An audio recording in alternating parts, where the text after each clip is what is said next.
Hello student, good morning. कैसे हो आप सब लोग। आज हम देखेंगे नेक्स्ट टॉपिक क्लास 9th के साइंस का चैप्टर नंबर 2 केमिस्ट्री में aqueous and non aqueous solution हम क्या होते हैं। ठीक है, इसके पहले मैंने आपको मिक्सचर कंपाउंड के बारे में बता दिया था। सॉल्यूशन क्या होता है, सॉल्यूट क्या होता है, सॉल्वेंट क्या होता है, वो सब चीज़ें मैं डिस्कस कर चुका हूँ। वीडियोस अगर नहीं देखें तो आप वीडियोस ज़रूर देखिए, वो लास्ट वीडियोस, तभी आपको ये सब चीज़ें समझ में आएंगी। ठीक है, तो aqueous solution and non aqueous solution अपनी कॉपी पे क्वेश्चन नोट करेंगे। आप हेडिंग नोट करके ये आंसर लिखेंगे। क्या होता है समझा देते हैं। एक्वस सॉल्यूशन क्या होता है। एक्वा मतलब होता है वाटर। तो मतलब अगर आपने सॉल्यूशन कोई बनाया है तो उसमें अगर पानी ऐड किया है तो उसको हम बोलेंगे एक्वस सॉल्यूशन। मीन्स यहाँ पे सॉल्वेंट जो होता है वो वाटर होता है।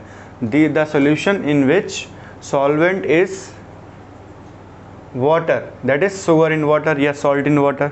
ठीक है। नॉन एक्वस सॉल्यूशन क्या होता है। नॉन मतलब नहीं, नॉन एक्वस मतलब इसमें पानी नहीं होगा। The solution in which solute is other than water, मतलब पानी के अलावा कोई और सॉल्वेंट हो सकता है। ठीक है, ये चीज़ हम ध्यान रखना। एग्जाम्पल होगा अल्कोहल, लिक्विड अमोनिया, एसीटोन, ये सब एग्जाम्पल होंगे नॉन एक्वस के। एसीटोन वो होता है nail polish remover, white white होता है ना, उस तरीके से ट्रांसपेरेंट पानी जैसा, तो वो चीज़ है। क्लियर। तो आप अपनी कॉपी पे नोट करेंगे। इसके बाद सैचुरेटेड सॉल्यूशन की बात आती है। सैचुरेटेड सॉल्यूशन क्या होते हैं। देखो, फॉर एग्जांपल आप सॉल्यूशन बना रहे हो, उसमें सॉल्यूट आप डिज़ोल्व कर रहे हो। आपने एक ग्लास लिया, आपने चीनी को उसमें डिज़ोल्व किया।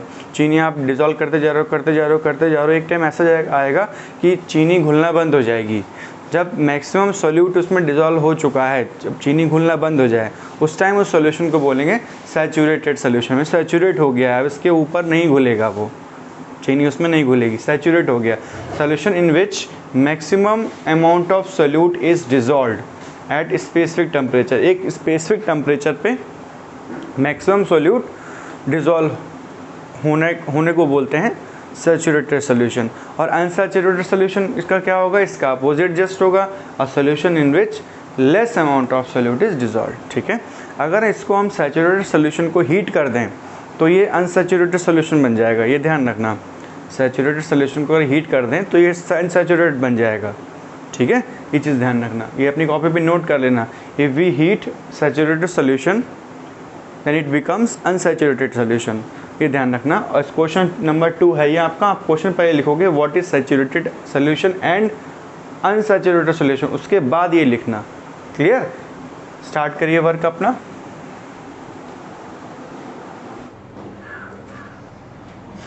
Okay student, now we will see the solubility portion and concentration of solution.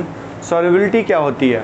देखो, it is the amount of solute and that can be dissolved in 100 gram of water at specific temperature. इसको तो आपको learn करना पड़ेगा, but मैं समझा देता हूँ ये क्या होता है। बेसिकली सॉल्युबिलिटी मतलब होता है कोई सॉल्यूट जो है पानी में या फिर किसी और चीज़ में कितनी जल्दी मिक्स हो रहा है, कितनी जल्दी घुल रहा है, दैट इज़ कॉल्ड सॉल्युबिलिटी। ठीक है, इसमें सॉल्यूट डिज़ोल्व कर रहे हैं 100 ग्राम ऑफ वाटर में। ठीक है, तो आप ज़्यादा भी ले सकते हो ये।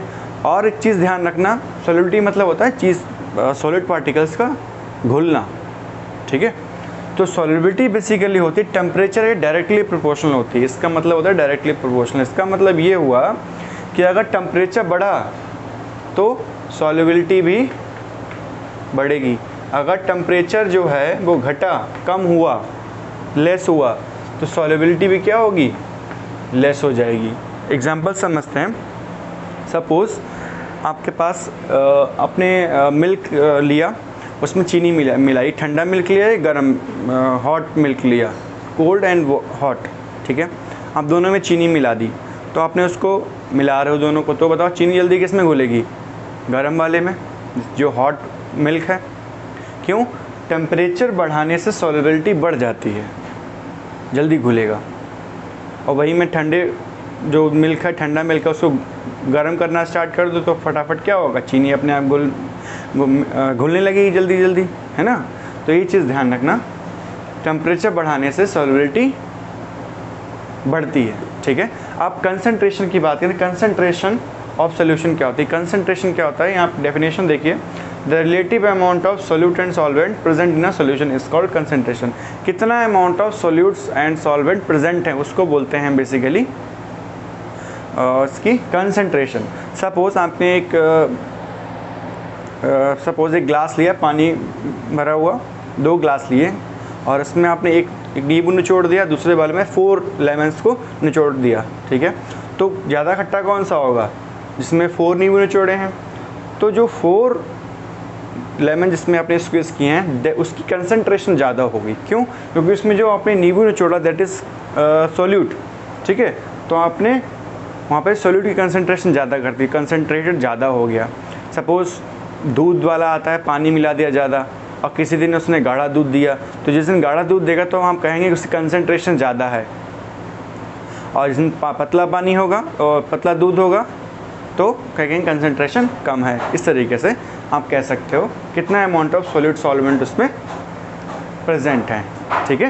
ये चीज़ ध्यान रखना, ये डेफिनेशन नोट करो। इसके बाद इसके रिलेटेड कंसंट्रेशन ऑफ सॉल्यूशन से रिलेटेड न्यूमेरिकल्स हैं, वो हम नेक्स्ट वीडियो में लेक्चर में डिस्कस करेंगे। वो इम्पॉर्टेंट जो है न्यूमेरिकल्स हैं वो इम्पॉर्टेंट रहेंगे, आपके एग्जाम में भी जरूर आएंगे, ठीक है। नेक्स्ट वीडियो में हम इसके न्यूमेरिकल पोर्शन देखेंगे। टिल देन आप लोग पढ़ते रहिए, वर्क करते रहिए और स्वस्थ रहिए, और अपने परिवार को भी हेल्प करते रहिए और अच्छे से पढ़ते रहिए। Thank you, bye bye.